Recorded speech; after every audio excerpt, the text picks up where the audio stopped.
always do it. Hey guys, welcome to the live well here this Thursday night. I got Kevin in a vapor lock already. We ain't even got the show going. Put the camera on him. This might be his last breath. Here we go.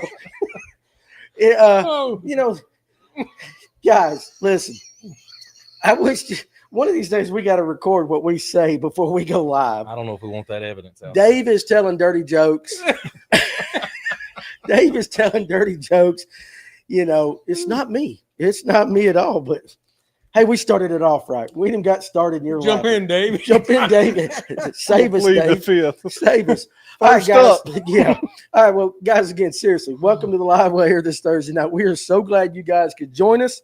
We're going to talk pre-spawn bass fishing, but just kind of continue from Tuesday night's show because it's that time of year. You know, we've had some warm weather, and now we're figuring out what the bass are going to be doing. So make sure you bring your questions and your comments. And we really don't know where the show is going to go as far as that, but you know how we are. We'll chase those rabbits. If you're on YouTube, make sure you hit the like and subscribe button, click that notification bell, and give us a thumbs up. And if you are the guy out there who gives us the thumb down every single episode, I want to know who you are. Yeah. We always get one thumb down. It's got to be somebody who don't like me. Has to be. I've done made somebody mad, and their life's purpose now is I'm going to thumb down at least one time. But the rest of you guys, we surely do appreciate you guys. Now let's take care of our business side right here. Sonar Pros, Trent and the guys over there, 770-530-4505, the official sonar installer of the live well. Where the pros take their boats. We can't say it enough. If you want it done right and you want it done right the first time and you want it done in the most professional manner, give the guys at Sonar Pros a call, 770-530-4505 off Highway 369, the best of the best right there. And speaking of the best, we got Lip Sticker Fishing, Kevin Underwood. Got the numbers right there, 678-459-8419. Kevin at lipstickerfishing.com. Check out his Patreon. I got told this week's live version on his Patreon was some absolute fire. That's what I got told. So you can learn live on the water exactly what he's doing. So give him a follow there on his Patreon. We appreciate him. And then the best rod sleeves on the market, bar none, not even close, Evolve Fishing. We got them here at Fish North Georgia. You can go to evolvefishing.com. They float. They got all the nice little attachments and hickey-majiggers. It's really good. Is that a good way to say it? That's a good way to say it. That's a good way to say it. And best of all, when you throw them in a rod locker, the hooks do not stick in them. Every rod I've got has got an Evolve Fishing sleeve on there. Yeah, I get them at cost, but I still like them. So there you go. And then we got the Money Saver Lure Retriever, the best plug knocker on the market. Goes through the water like a World War II torpedo. That's the best way to describe it. And the way it's designed, it's going to hit the bait. You can get these cheaper ones. Most of them, if you pay attention, the way they're going to slide down the line, they're going to actually hit the wood, not your bait, but not with the Money Saver Lure Retriever. The best of the best right there. And then, of course, we got Bill Payne Guide Service, the legend, 706-280-2305 on Lake Allatoona. He does seasonal smallmouth trips, and he does sonar trips as well. If you want to get your sonar really dialed in, you might as well use the legend. He's had it before. Probably all of us had it right there. But Bill Payne is one of the best human beings to walk the planet, 706-280-2305. And then we got the kid, Brooks Anderson Fishing. One of my favorite human beings right there. He's got a great YouTube page, Brooks Anderson Fishing. I guess BrooksAndersonFishing.com too. That's his website, right? Am I saying it right? I believe so. I'm really flying through the words tonight. So, you know, but the best thing about Brooks is, you know, he will take from kids to old people like Kevin. Did I say that right? You said that right. But he specializes in the youth, the high school, and the college angler, trying to get them and their careers started. Spotted bass on Lake Lanier, where they are, why they're there, how to catch them, and most of all, why. So that's all. But we appreciate him. Give him a follow on YouTube. And right behind us, our buddies over at Turner Tire, 706-253-3339, alignment and wheels, tires, you name it. Great family-owned business. Brock Turner's an angler just like we are. It's where I get my tires, and I highly recommend them and all of our sponsors that we've talked about so far and those to come. And if you do go there, you know, tell them you heard about it on Fish North Georgia. That kind of helps us out. And Tony, before we get started, you and Dave both, I want you to shout out your YouTube channel and your social media so guys that watch us can go follow you guys as well. So, Tony, go ahead and shout that out. I appreciate it, Danny. So it's Tony Collin Fishing on TikTok and Tony Collin Fishing on YouTube and Instagram. So I appreciate the follows. Yeah, was there somebody you want to talk about tonight, or you ain't got that yet? No, I'm good. You're good on that, but we will. We'll bring that. Okay. Yes, sir. All right, what about you, Dave? Dave Aldridge Fishing on YouTube Second video drops on Saturday, I believe, and then Dave Aldridge fishing on Instagram and I think Facebook too. Okay, good. And Kevin, what's your OnlyFans? My what? Your OnlyFans. My OnlyFans? What the hell is that?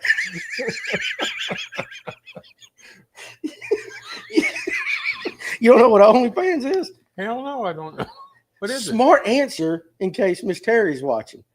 But an OnlyFans is where all these TikTok girls and Instagram girls, where you can go and you can privately watch them. No, I thought you had an OnlyFans page. I do not. You should, though. You can I make don't some like- extra income. I watch fishing.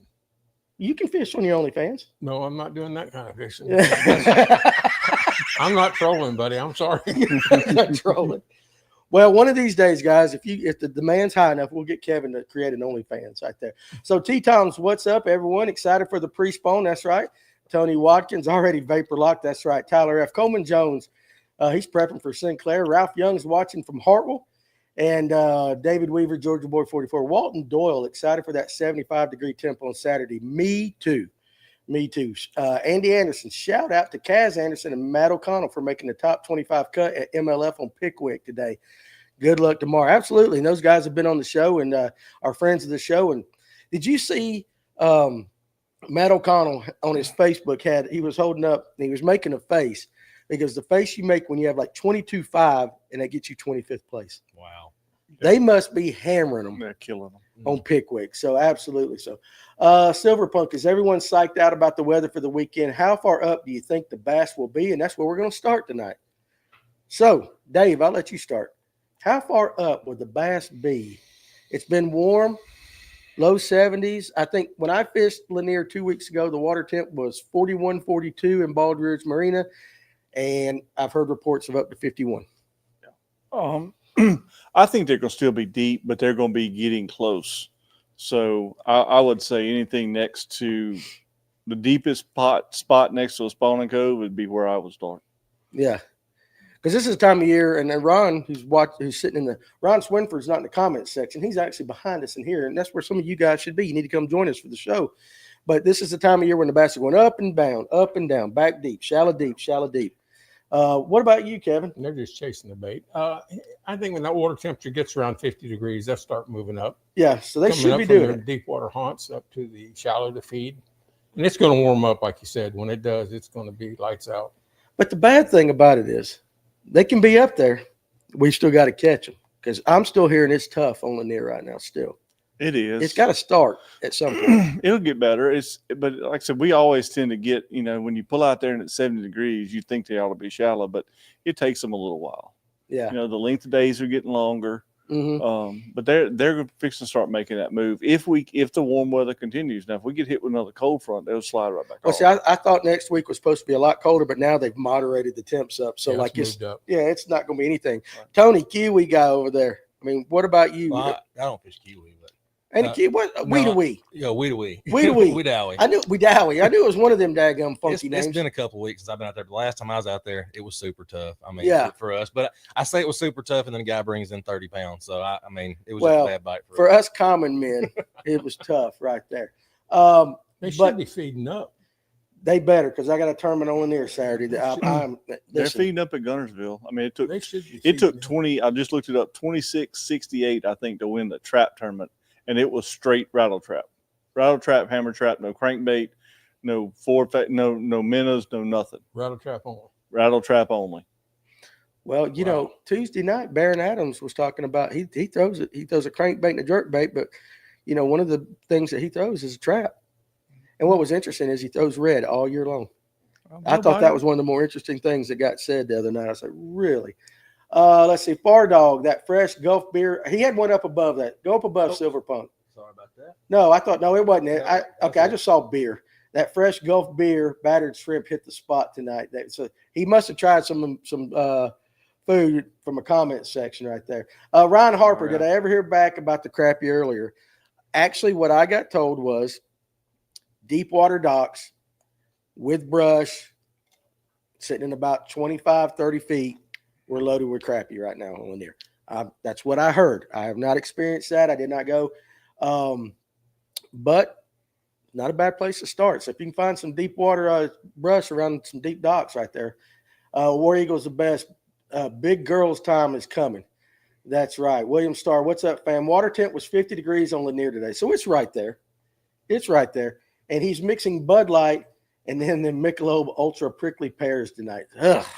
I mean, Michelob Ultra ain't got no taste anyway. I mean, that's water. How many Michelob Ultras do you have to drink for you to even get a buzz? I've never drank one. I don't drink beer. Do you drink water?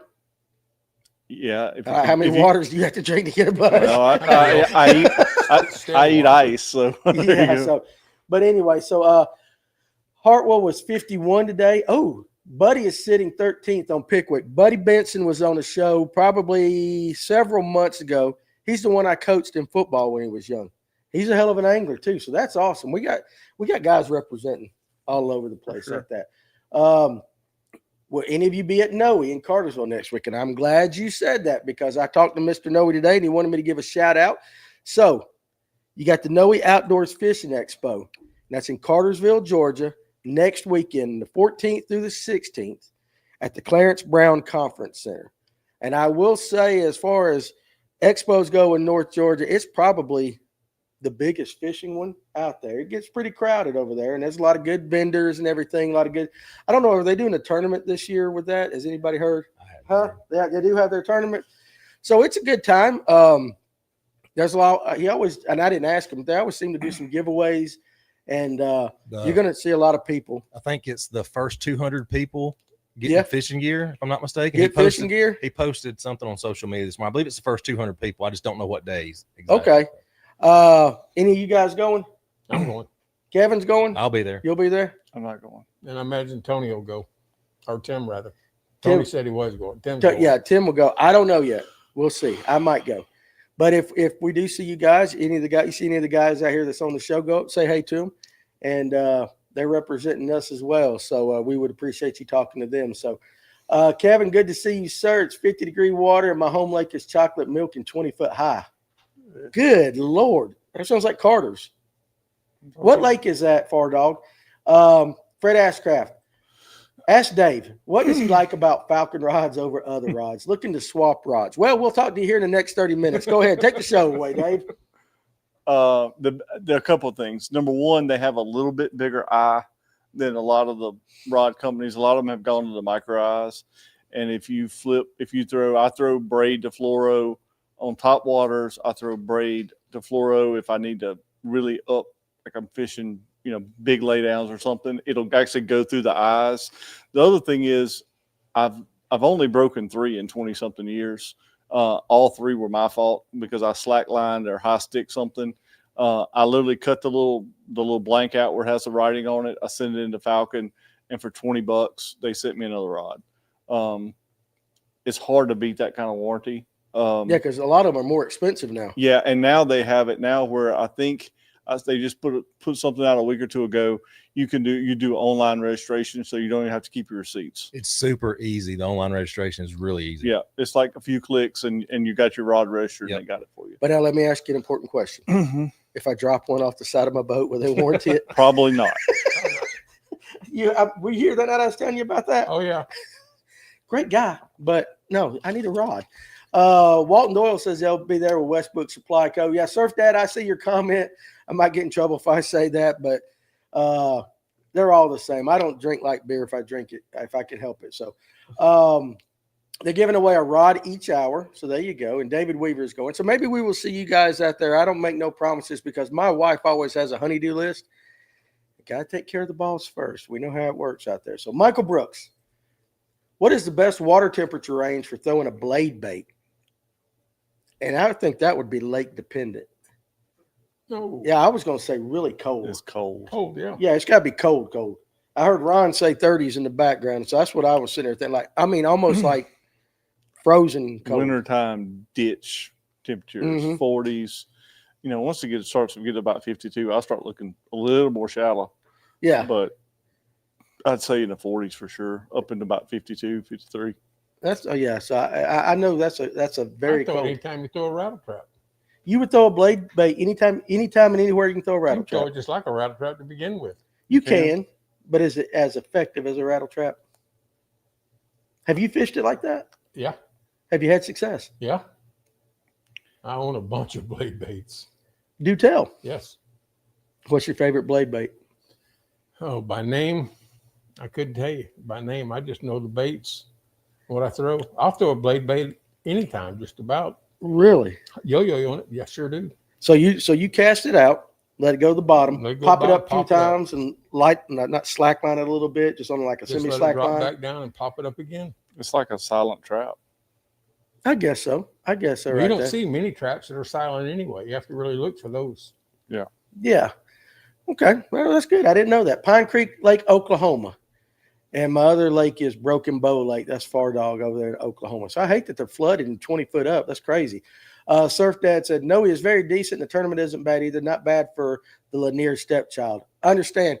I think that's the one where a lot of guys like to go up the river on Allatoona because it's so deep. I think if you got a boat that can get up the river and get in them deep holes that's still left at a certain, I'm not saying it's fish in a barrel, but, you can get them kind of concentrated in the area.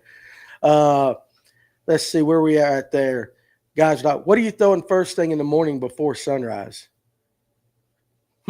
Interesting question from Silverpunk right there. First thing in the morning before sunrise, because we don't blast off until sunrise, till first light.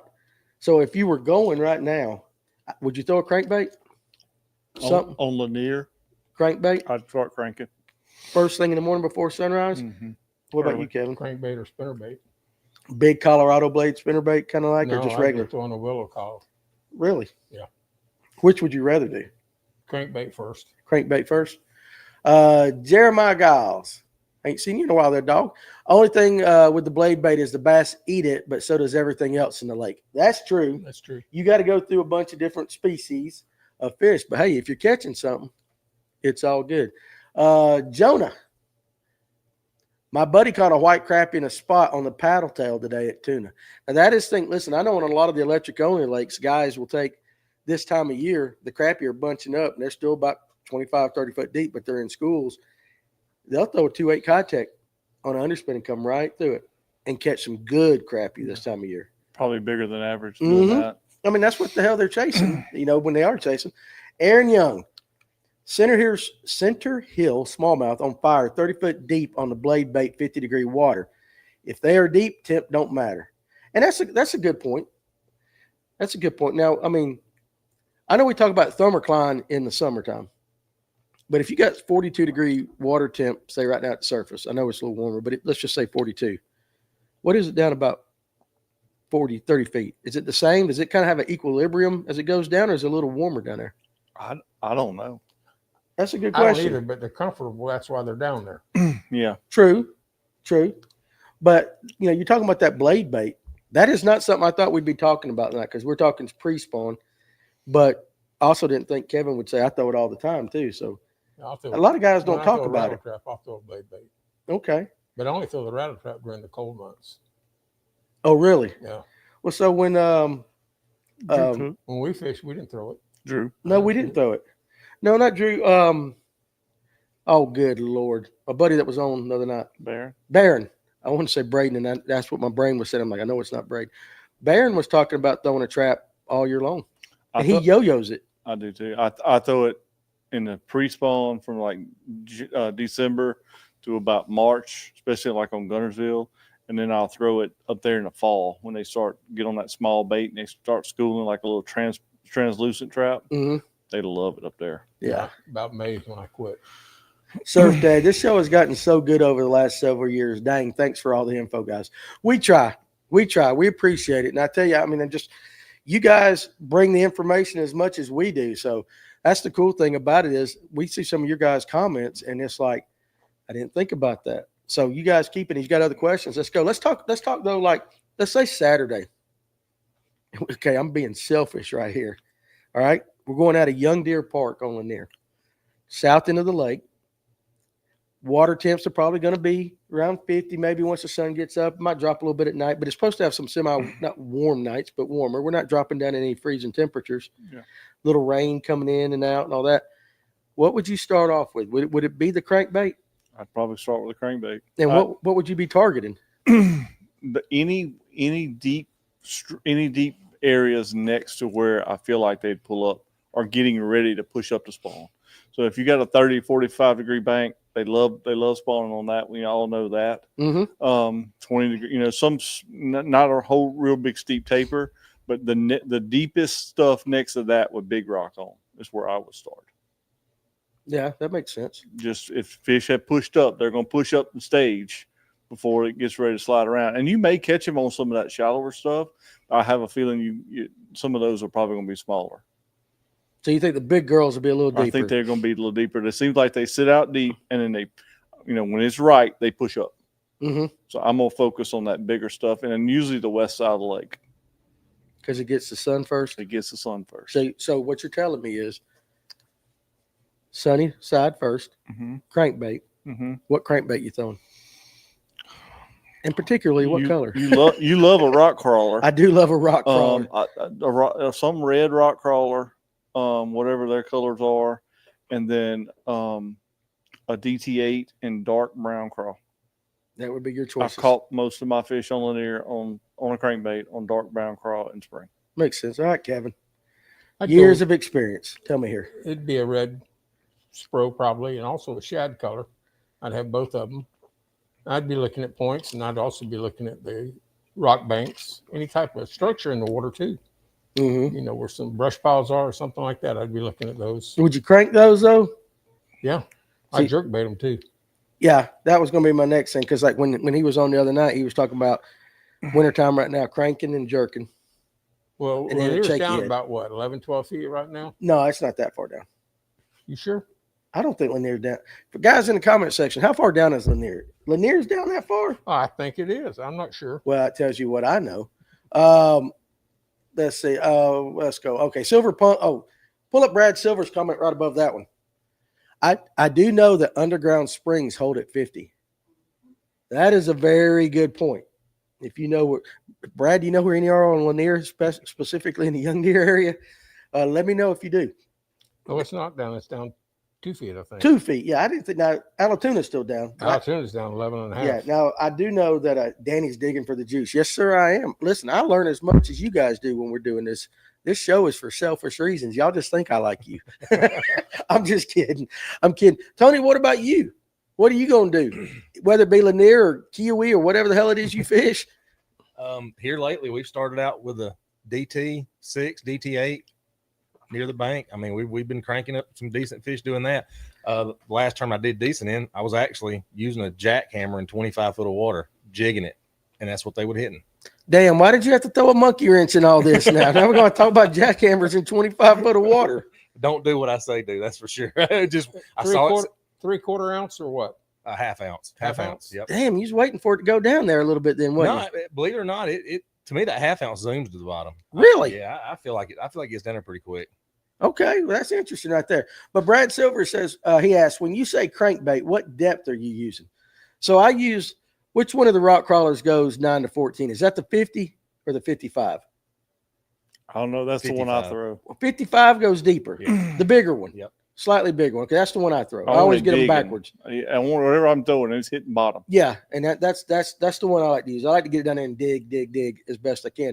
Somebody was in the shop today though, because jerkbait got brought up, and they were talking about they throw the jerkbait out and they like it to dig too. They'll throw up shallow and they're getting it down where it's digging. That's me. Was that you? Yeah, I was talking about that. Yeah. See, I've talked to so many people today, but I knew somebody had said that.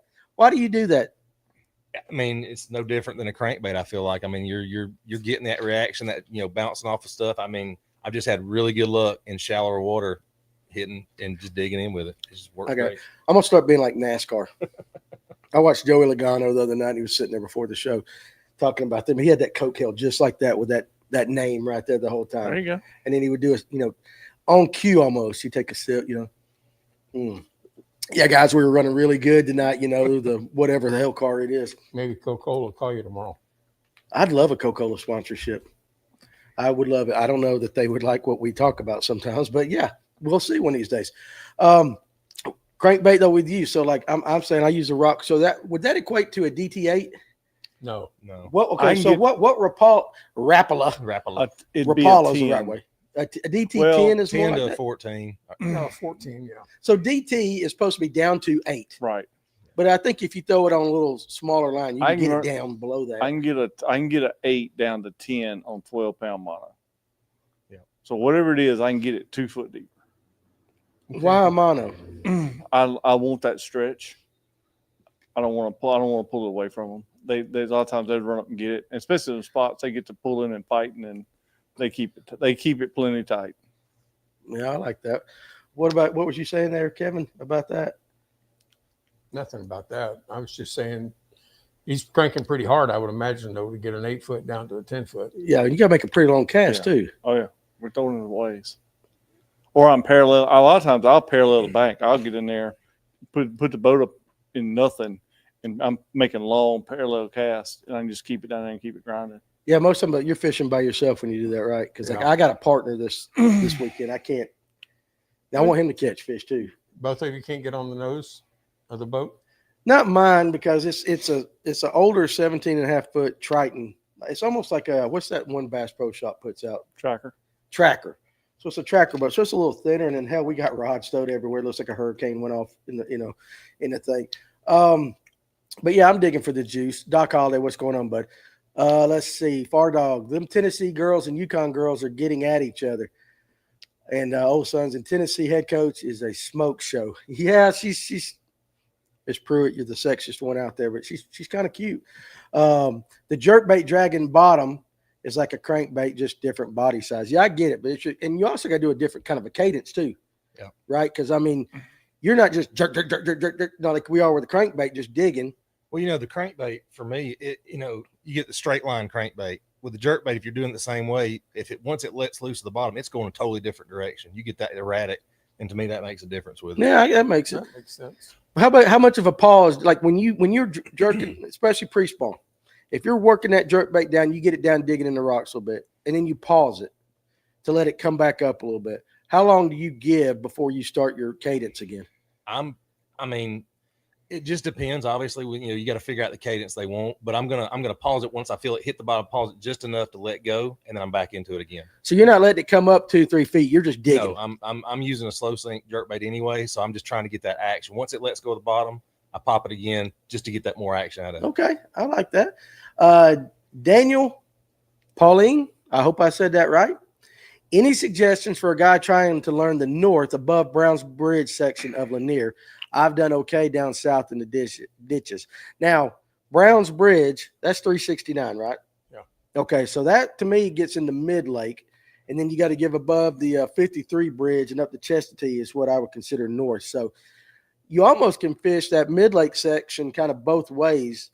I mean, you really can do it all, but let's go farther north than that. So we're getting up into the rivers a little bit. I talked to some guys this week in the shop, and they were talking about what they were doing up north. Spinnerbait, jig. Now, you're in the largemouth are all over Lanier, but people that actually, a lot of the guys, if they're in a tournament and they want to try to get a kicker largemouth, they're up north. So they're doing largemouth kind of things. But there's plenty of spots up there. I just don't think fish for fish, the spots are as big up north as they are down south. I mean, do you ever fish up north on it? I don't go that far. I go to about Gainesville Marina. Yeah. So I guess I would fish what you consider mid-lake. The Chestatee and up to Gainesville, I've done really well in. Yeah, and you can do a little bit of everything. But I will tell you this, Daniel. Go on YouTube and go to FCP Fishing. Watch him. He fishes the north part of Lanier. He don't do but 4 or 5 different techniques. It's Dana. What's Dana's last name? Smith. That's right, Dana Smith. But he fishes pretty much exclusively, I think, the north side of Lanier for the most part in his videos. So check him out on YouTube and message him on Facebook. He's a very nice guy, and if he gets around, he'll do it. Let's go ahead and shout out our buddies over at Fishers of Hope, guys. Hey, listen, I tell you about these guys every episode. Fishers of Hope Ministry at gmail.com. They got a mission, and their mission is to glorify God, be servants of his word, to bring those in need to peace and hope that only he can bring. Now, they throw bass tournaments when somebody's got a need, somebody in the community. And so it's a very good organization. You need to go to Facebook. And actually on all of our sponsors, go check them out on Facebook as well, or any of their social media. But as far as Fishers of Hope, they do a good service. And I like people with a giving heart, and I like people that want to help out the community. And so they could use your help as well. Again, Fishers of Hope Ministry at gmail.com. Shoot them an email, reach out to them on Facebook or there, and just see what you can do to help them. They are a nonprofit, okay? So they're not for profit. And if you want to give a tax-free donation to them just to help them out, you can do that as well. I promise you they're not looking to get rich off of this. The money that comes in, once they cover a permit fee or something, I pretty much think everything else goes out. And they're also, dadgummit, remind me to do this. They're doing a raffle for a whole hog. And I meant to put it on the Facebook. And you can get the raffle tickets here. I'll make sure I do that on our page. If I don't do it tomorrow, Tony, by like 10 a.m. or any of you guys, if you don't see it, let me know. And that money is to go into their account to kind of help build up so they can help out people. So great group of people right there. So whatever happened with their scale that they were looking to get? So what they're going to do, Ryan Sheffield had one, and it is far superior to the one that they've got now. And so Mr. Sheffield is going to give them that one, which is great. Ryan's he's a big old teddy bear. Thank you, Ryan. So absolutely. It's a great thing that he's going to do. It's a nice set. So it didn't take long. He actually commented during that show. So it didn't take but a second.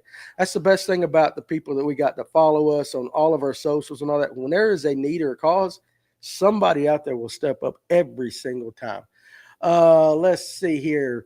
But as far as learning the north side of Lanier though right now, I mean, I would go out and fish jig, and then shake your head. Really just kind of find it. It's just a little bit different. Your ditch game is not the same on the north side of Lanier as it is down south. For the most part, your timber game is also different too. There's not near as much timber up the rivers as you know. Give it to about the third week of March and go up there. That way you got plenty of fish up. You can kind of find out where those fish are and get a little confidence going in there. Yeah. You got some deep ledges and stuff up there too. You got some bluff walls and definitely the if you get into the the channel. Oh yeah. You know, you got your channel breaks and bends and all that, and so there's a lot to learn, but it's more river fish. I don't want to say river fishing like Gunnersville, but it's river fishing a little more up that way. So absolutely. So, and there are plenty of guys here. If any of you guys got any suggestions for Daniel, throw them in the comments too. David Weaver, love that jerkbait and pause it forever because they clobber it. I still got to get some confidence on that. I'm starting to throw it. Derek Spicer, a lot of fish shallow on Allatoona today. Rodstone everywhere like a hurricane. Sounds like me in my boat. So he's like that. Sounds like a hurricane. Our rods, I've got one rod locker. It's an older boat. And unfortunately, my brother-in-law is my partner. Not unfortunately, he's my partner, but we just bring everything out.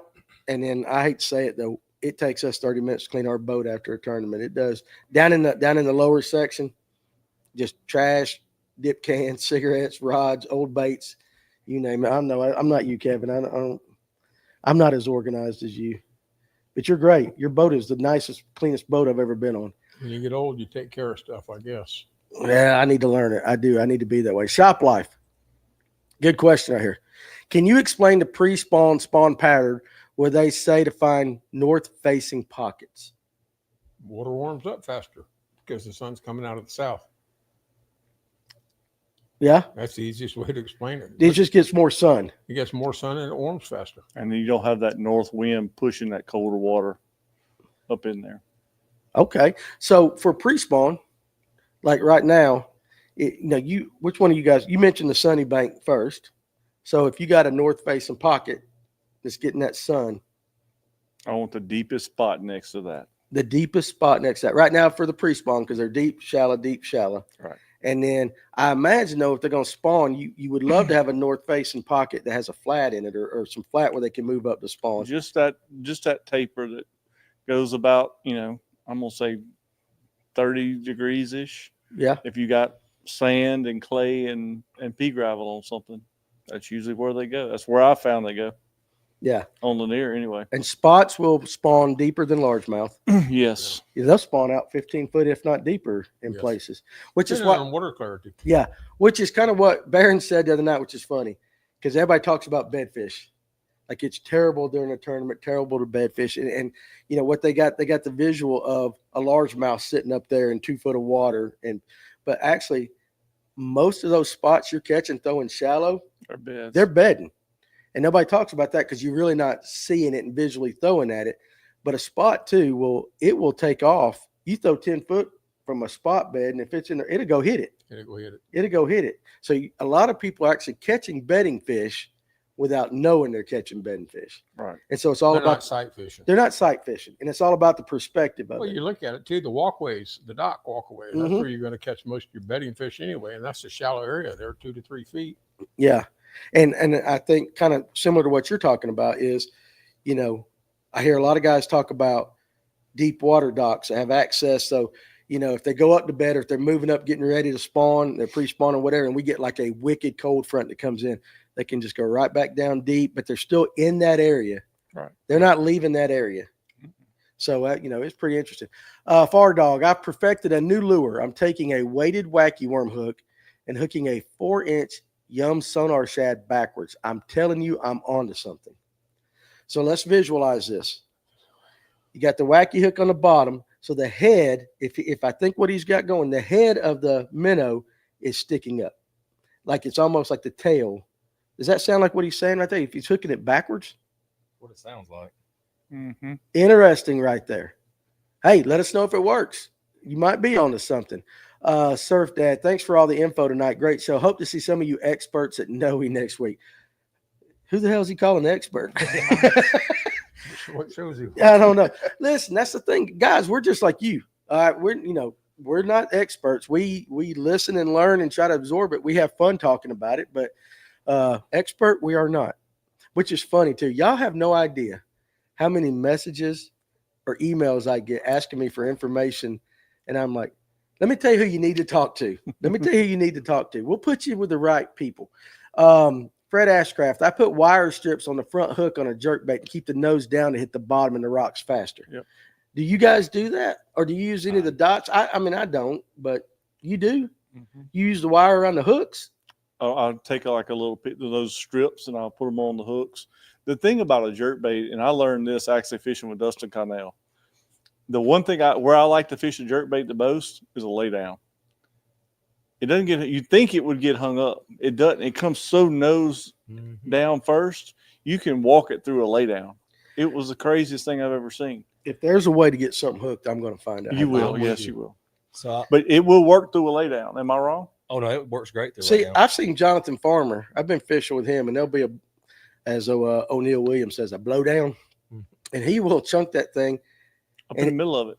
Yeah, like I get a jig or a shaky head hung in Your it. nose or your hooks are up. Yeah, It's not the first point of contact. I know, but there's a will, there's a way, and if I'm throwing it, there's a way. But I've seen guys do that. I think that's amazing that they can pull a crankbait through just a trash field. So another trick that I use, and it took me a little while to figure it out. I use the deeper diving jerkbait because number one, it's got that more nose down pitch. Even in 4 foot of water, I'm using the deeper diving jerkbait because it gets down there quick. So if they're up near the rocks, you get it down there fast. If you're throwing towards the bank, get it down there fast and work it to them. The deeper diving works better. Give me a couple of options of the jerkbait you do that with. As far as the The brand, brand and all. Yeah, give me a couple options. well, I'm a Berkeley Stunner guy. That's my. You use the +1? I'll use. I keep all three in the boat, but I was using the shallower one, but now I'm on the +1 almost exclusively. Okay. And then I've got the Spromic stick. Yeah. And then I also have I've got one mega bass. I like it as well. I mean, I don't see, I like all of them. So I'll throw anything just about. Okay. What about you? I'm a Lucky Craft. I like the Lucky Craft DD. Okay. Most time in chartreuse shad. Most time in chartreuse shad. I like it, man. Likes the color. What about you? Bro. Spro, the mixed stick? Yeah.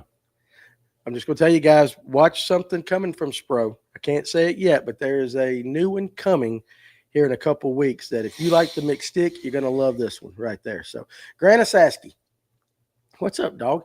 How far away from the striper starting to move up north on Lanier? A month? Well, I don't know as much about stripers as I do bass, which is limited anyway. But I would say there's probably some up there, ain't there? Wouldn't you think there's some? Oh, there's some. A couple of them got my sexy dogs probably still in their face. Really? Yeah. You lost your sexy dog? Yeah. Listen, that's when I caught that striper. But I was down behind Habersham Marina the other day, and I had that mixed stick. And, dude, I was like, I don't want to lose this jerkbait. I mean, that was like – but that joker, I can imagine if you get a striper of any size, which that was the biggest one I've ever caught. But, I mean, like, I can't even imagine what, like, a 30-pound striper feels like. No, it's ridiculous how that one bulldog – I mean, it was probably about 13, 14, 15 pounds. Yeah. It was crazy. Yeah. So, Grant, I don't really know the answer to that question. If you guys, any of you guys in the are watching tonight, if you are striper guys on Lanier, answer that question. How far are we away from the striper starting to move north on Lanier? Brad Silvers, does Dave fish a glide bait? If so, what water temps are the best for big spots and what glide? We were just talking about this, weren't we, Tony? Yep. I've thrown it a little bit. And Tony, you could answer that too. The ones I have are actually the Duckett ones. I met Jacob Wall, and he recommended a couple for me. I've never thrown a glide on Lanier, and I throw it on Gunnersville. But I got into something Sunday when I was filming that'll be on my next YouTube video. And I wish I would have picked up a glide bait because those fish were suspended on gizzards in about 8 foot of water, and you probably would have caught a few more of them getting a big glide down there where you can keep it in their face. Okay. So when I go back, and not this weekend but next, there will be a glide bait tied on, and I'm gonna keep it tied on until probably April. Okay. What about you, Tony? I am not the glide bait guy. Oh, so you were just talking about it. He was asking if I'd used them, and that's one of those baits. And I'll put it out here to the comments. If anybody that's a good glide bait fisherman wants to take me out and show me what the heck that's about, oh yeah, I would be more than willing to go.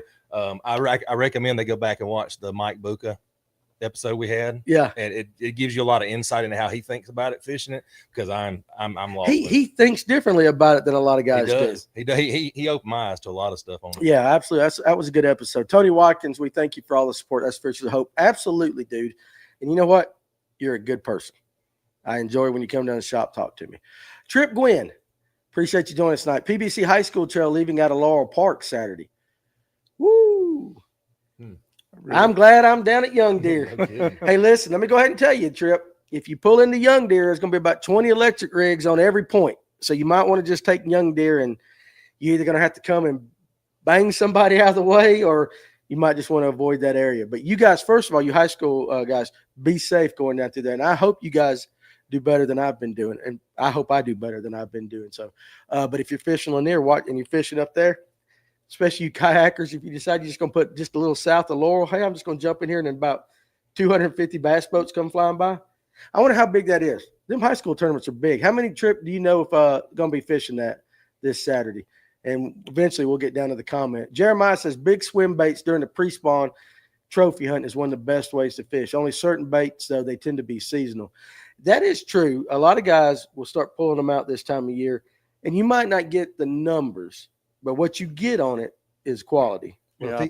If he could be so kind as to elaborate on the actual baits there, I'd appreciate it. Jeremiah, put those baits in the comment section. I put the mag drafts in the boat this last weekend. Yeah, it's about that time for that. Especially up there. You ever throw that? I bought 2 mag drafts. I'm going to be throwing You going to throw it? Yeah, you gave me one, as a matter of fact. I did? In my box, yep. Okay. Well, you know what? A lot of guys use that, though, as a search tool. Oh, yeah. They'll throw it by a dock or something just to get it to show itself.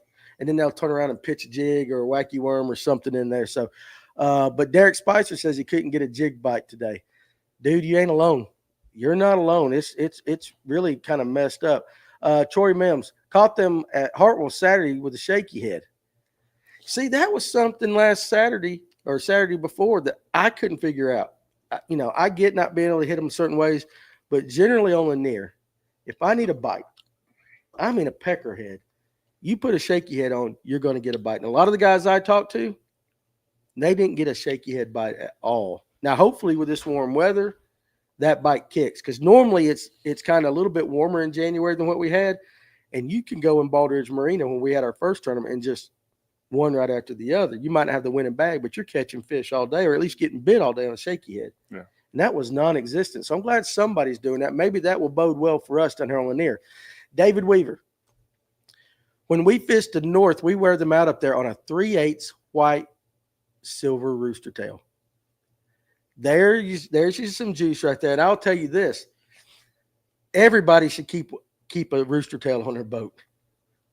That thing has caught more fish. That and the old school floating Rapala are two of the best baits of all time. Fish have always been caught, but there are times of the year when schoolers are getting keyed in on small baits, on small bait fish that a rooster tail. If you got something that will at least cast it, and of course a 3/8 is a little heavier. If you can cast it the distance and get it near that school, you'll pick up fish. Yeah, we throw a derrick hoop up at Gunnersville a lot.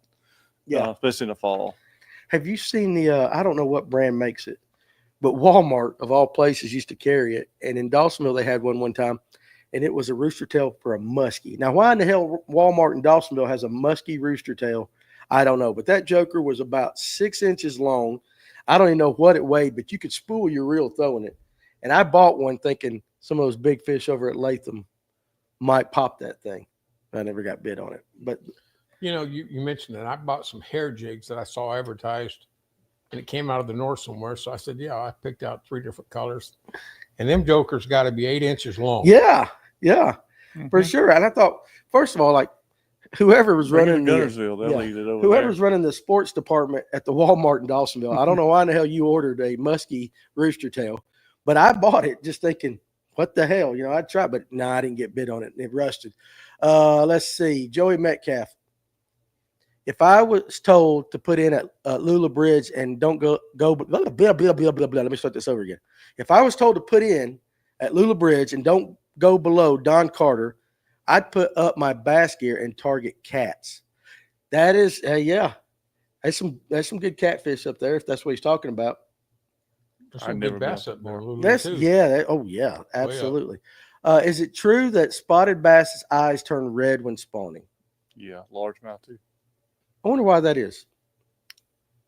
I do know that I've heard many people, and again, I'm not the expert and I'm not a scientist, but I've been with Ryan, other people, when they pull a spot out and it's got red eyes, they'll say that one was on bed. But is it just the females or the males? Or both? I have no idea what the answer to that question is.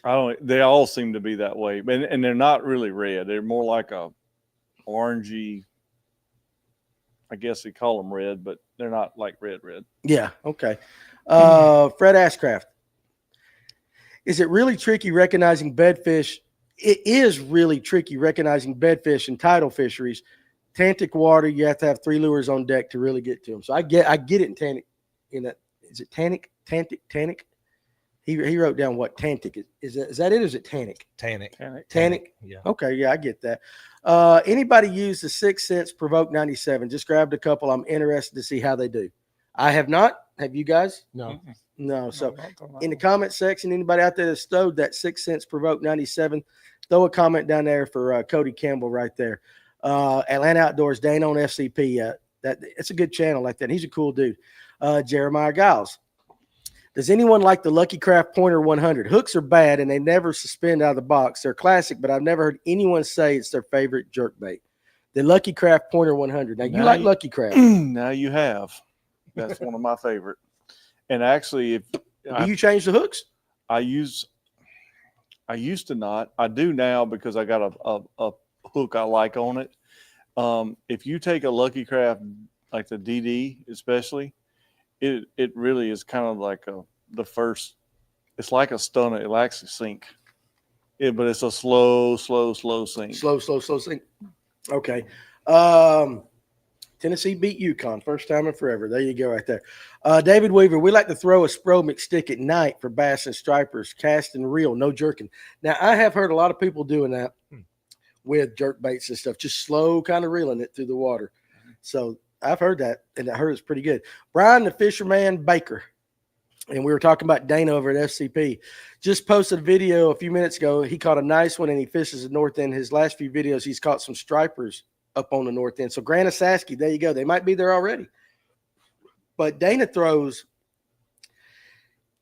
it's pretty simple. He'll throw a shaky head or a Texas rig worm. He'll throw some jigs around. He'll throw some Kitex, but he throws a hair jig. He'll chunk it out there. And it's like, I guess about everything he does. He does it with flukes too. Like 3 pops up and he holds his rod high and lets it just sink on a semi-slack line. And he'll bump, and he'll go, oh, there it is. Boom. And then he does a Yeah. he just But he's a good dude. He really is a good dude. I got to get him back on the show. But he works through the week. So we'd have to do a special Saturday night edition to get him on here. Jeremiah says the glide bait stays with him 9 months out of the year. I absolutely believe that. Fred's going to bed because 3:30 comes early. Appreciate you joining us. And again, finish the show later on. Where we at? Let's see. Go Nick B right there. Appreciate you joining us tonight right there. I've never used one myself, but I've heard good things about the clutch darter on herring lakes. Didn't you bring that up? We talked about the clutch. Somebody in here today was talking about a clutch darter in the shop that I've not thrown one. What about you? No. What is it? Is that a jerkbait? Don't even own one. What is a clutch darter? I don't know. I have to look it up. I sound really dumb. I don't know. Tony Watkins, Laurel Park is my go-to when I'm on Lanier. Just the best, closest ramp from. Yeah, you're from up north. Not and good fish, not far from it. And I will tell you, there's a lot of fish get dumped at Laurel Park during tournament season. Little Hall, Laurel Park. I don't know how far they go down. What are you hooing about? Oh, we finally got down to Trip Gwynn. 200-ish boats racing down to the dam. Now, they'll start off at safe flight. How many flights do you reckon that is? Probably 30 or 50. 25 per flight. The last one I captained in, it was like 25 per flight. So wow. 8 flights. Well, with 200 boats, first of all, we wish you success, but definitely be careful. And again, guys, if you're fishing, just know, hey, Trip told us there's 200 of them coming down that chute from Laurel. And it's going to be warm, so no telling what else is going to be out there. Well, you know good and damn well there's going to be some fool out there on a jet ski. Yeah, I got to watch Alex on TikTok Live the other day. It was Justin Speaks. They were out there getting circled by jet skis. Like on purpose circle? Well, they kept going back and forth. I mean, you could tell it was something. They just back and forth. It's that time of the year already. Yep. Rattle trap time. Rattle trap time, or I tell you what, a good plug knocker. Not your money saver lure one, because that costs too damn much and you got to have a special rod to chunk it far. But, just a little bit longer cast. Listen, they sell them lead with the eye on the end of it pretty cheap at Walmart. That's right. That's a good thing of Walmart. You can go buy cheap lead at Walmart, and that's your deterrent. Now, you didn't hear that on the Fish North Georgia Live Well podcast, but good grief. They'll be out there. Well, them jokers are out there in their wetsuits during the wintertime. Yeah, they are. That's crazy. I mean, whatever. Coleman Jones, favorite shad spawn baits. Now, you're getting when you get the shad spawn, so we're talking a little bit past the spawn already for bass. I will say, from what I've been with guys, anything, depending on if it's a shad or if it's a herring spawn or whatever, you can go anything from an underspin to a spinnerbait to a sabil. A lot of fast moving baits coming through there, but I've chunked old weightless wacky right in the middle of a shad spawn before, and they're there. Yeah, shad color, of course. Yeah. My 3: spinnerbait, jerkbait, swim jig. Swim jig's a You're good welcome, call. farmer. Yeah, swim jig's a good call during that time. What about you? Swim jig, Yeah. spinnerbait, and a buzz bait. Buzz bait. Did you watch that whole episode the other night with Barron? He don't throw buzz. He don't throw a buzz bait at all. I missed probably the last 5 minutes. Well, he had Last said 10 minutes. he said that. Yeah, he don't That was throw a early. buzz bait. But I don't That was remember early. him saying that. I have never heard of any angler on this show say they don't. I've heard say I don't throw it often, but I don't throw a buzz bait. He didn't throw a whopper plopper. No, sir. Because I figured since he didn't throw a buzz bait, he's going to say I throw that damn whopper plopper. And I asked him. He goes, nope. He just does. What was that one he said he throws? Gunfish. The Yeah, lucky crab. gunfish. That's a Gunfish. really good top water bait. It kind of walks and spits. So I would say though, Coleman, depends because I guess you can target a threadfin spawn the same as you could a herring spawn with those baits. They just spawn in different places. Yeah. Threadfin like to get on bridge pylons a lot and on boat docks. I've seen them on the back of boat motors. I tell you what, Coleman, Rip wraps. one of the best tournaments I've seen in a long time for a shad spawn. If you go back and look up, it was a Bassmaster Elite on Lake Fork. Brandon Cobb won it. He caught an 11-pounder off a bed, but there was a big shad spawn going on, and that's what he was catching them on a jerkbait, a deep diving jerkbait in about 2 or 3 foot of water. And he was, like Tony said, digging that jerkbait down through there, just snapping it, and he was catching some giants. Yeah, because they're up there, and it's generally on a shad spot, especially with herring, like early morning. They're up there, and you can just see the water glistening and all them things. Yeah. The fish are there. Mm-hmm. The fish are there. I know Ryan liked to throw Seville in it at times. In fact, that's the first Seville fish I ever caught was during a shad spawn. Yep. So, yeah, it works good. Appalachian bass angler. We are talking about one of my favorite times of the year. Yes, we are right there, pre-spawn. And I know what you like to do, Mr. Red. Crankbait's one of them right there. Gone fishing with Ed. Now, this is good. Joe's Flies is my go-to inline spinner. Catches everything under the sun. You are 100% correct. You know the ones he's talking about? A lot of guys throw them for trout. So it's kind of like an inline spinner. It's got a fly on the back. Oh, no, it's deadly right there. They still got the musky rooster tail at Dawsonville Walmart. I'm telling you, that's the biggest damn rooster tail I've ever seen. First spot I ever caught on Lanier was with a rainbow trout rooster tail. And Patricia Leanne Shaw can't beat a Little George. That's the one with the blade on the back. Spinner. Right. I've got a mold here that can make those. I should pour me up some. What color should I paint them? Pearl? Silver. Silver? Silver like that? Yep. But it's one of those little Chrome boogers. color. Chrome color. Okay, we might do that. If anyone could tie me up some white preacher style hair jigs that listen to the podcast, I'll gladly buy them ASAP for me. Well, that's the thing is Dana, like I've known Dana a long time, and you can get glimpses of it, but he ain't telling you exactly what it is. Somebody told me about his channel. You know, Jeff Rockmore. He told me about his channel. So I went on there and watched dang near everything. I couldn't figure it out. I'm like, what? I know this. It is a walleye jig. It's a walleye head. He came from Oklahoma or out Nebraska, somewhere out there. That's where he grew up fishing for walleye. I know white and chartreuse are some of the color, but there's a way he does it. Mm-hmm. And it's that head that he likes. It just, and he'll do the same technique with a fluke. But that jig, he has told me that. But he still to this day will not let me see it. And he will not sell it to you. And he ties them himself now and all that. There's a guy at Gunnersville that ties Still a hair great guy. jigs over there. Yeah. And everybody I've talked to over there, they swear by his. Yeah. I hadn't got any yet. I still am throwing whatever brand they sell at GTO, but everybody swears by the hair jig. It's just, it outfishes everything else. I will say this too. Now, They put any trailer on that hair jig, or they just fishing it by itself? They they were just- just fishing it by yeah, just fish it by itself. itself. Now, I think he's given me permission to say this. I don't remember. But Charlie Adams, if I'm not supposed to, forgiveness is better than permission right there. On the Toys for Tots tournament, they won it. Charlie got that big fish on the underspin. But his partner that day was throwing an 7 or 8 inch hair jig. Mhm. But he wasn't hopping it on the bottom. Probably. He was fishing like a swim jig.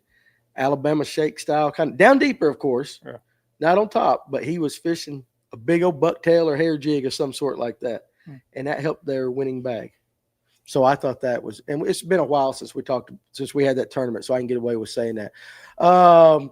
David Weaver, in the fall, we use a 3/4 to 1 ounce rooster tail for schooling striper also. I'm telling you, it's there.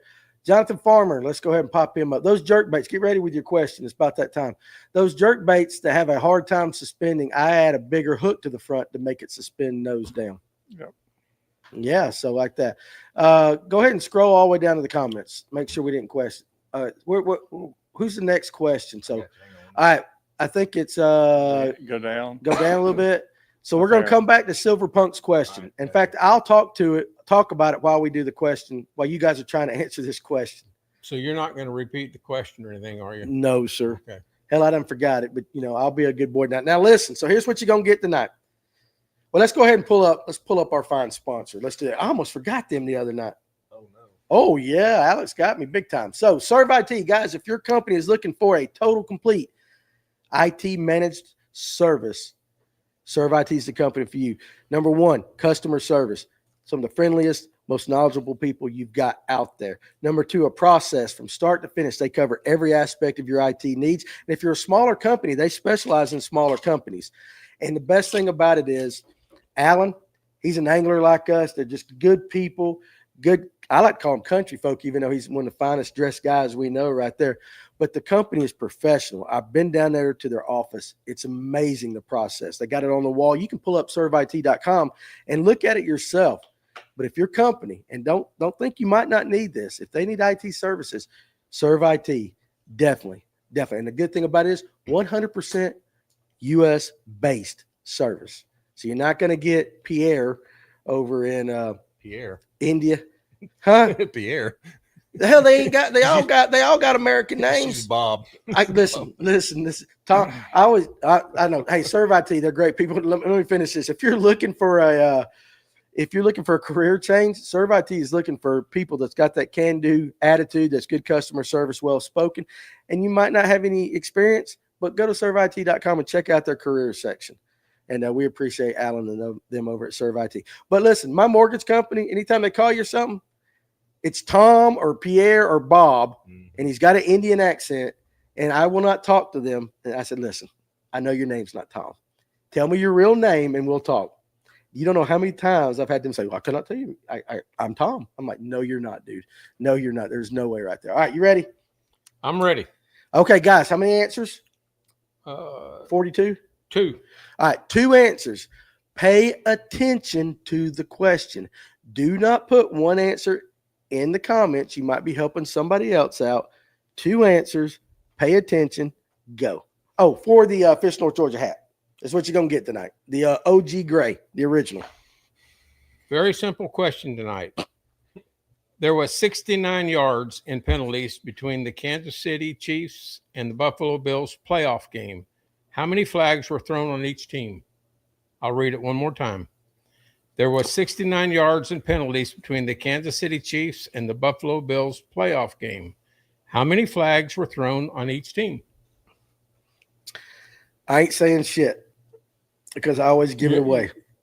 So I'm gonna talk. I'm gonna talk about the wacky worm. That was the question. So you go ahead and scroll down all the way to the bottom, and you just keep up with the answers.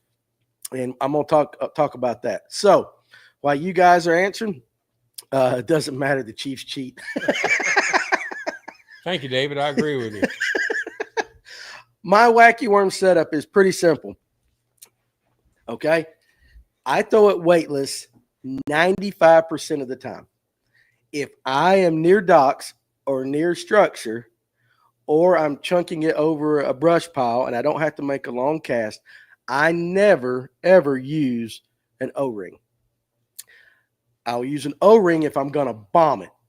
Okay, if I'm going to bomb it, I'll use an O-ring. I throw it on a spinning rod that's got cast braid on it. We got a winner. We got a winner. Who's that? Lee Cowart. Lee Cowart, Buffalo 8, Kansas City 6. I asked for flags, not penalties. And so he got it right. There was 11 penalties, but 14 flags thrown because of first downs, and they declined it and stuff. Correct. Lee Cowart, way to go, dude. On Facebook, Danny Pruitt, hit me on Messenger, give me your address, and I will get that thing out to you. So appreciate you guys. Now let's go on back up to that, the wacky worm. I don't use shrink tube. I don't use anything. Now my hook of choice is a little bit different. I use the smallest hook I can get away with. The reason I do that, it goes against a lot of people's things, but that comes from fly fishing. If you can hook a 28-inch brown trout on a fly that's so small, the hook's so small that you have to put magnifying glasses on to get the line through. I got to thinking about that. So I use a small hook because I don't want a lot of exposed metal, but I use a very sticky VMC drop shot hook. I use a drop shot hook, and I will put it through that. And it's really nothing more than that. But I definitely recommend cast braid or another smooth, slick braided line to make the cast. If I'm skipping a dock, it just depends, because I love using Yamamoto's, but they're soft. I think if you want to be bargain, you can get away with a Yum Dinger, and you can bomb a Young Dinger, but there's really not much to it. A lot of guys think I'm crazy. I will tell you this: you're not boat flipping any fish with the hook I use. I just try to stick them.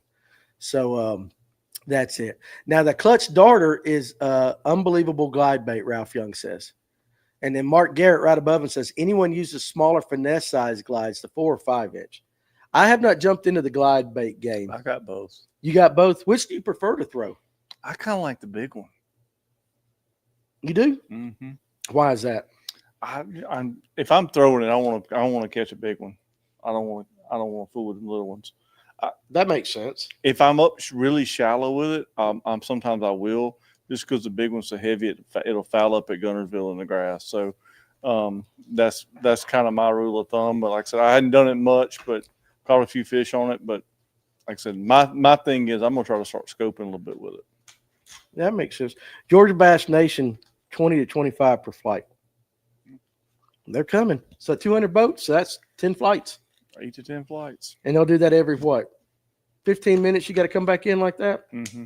Damn, I bet that weigh-in takes a while. Yep. If everybody weighs in. Prespawn buzzbait is money. I agree. Mm-hmm. I mean, I would be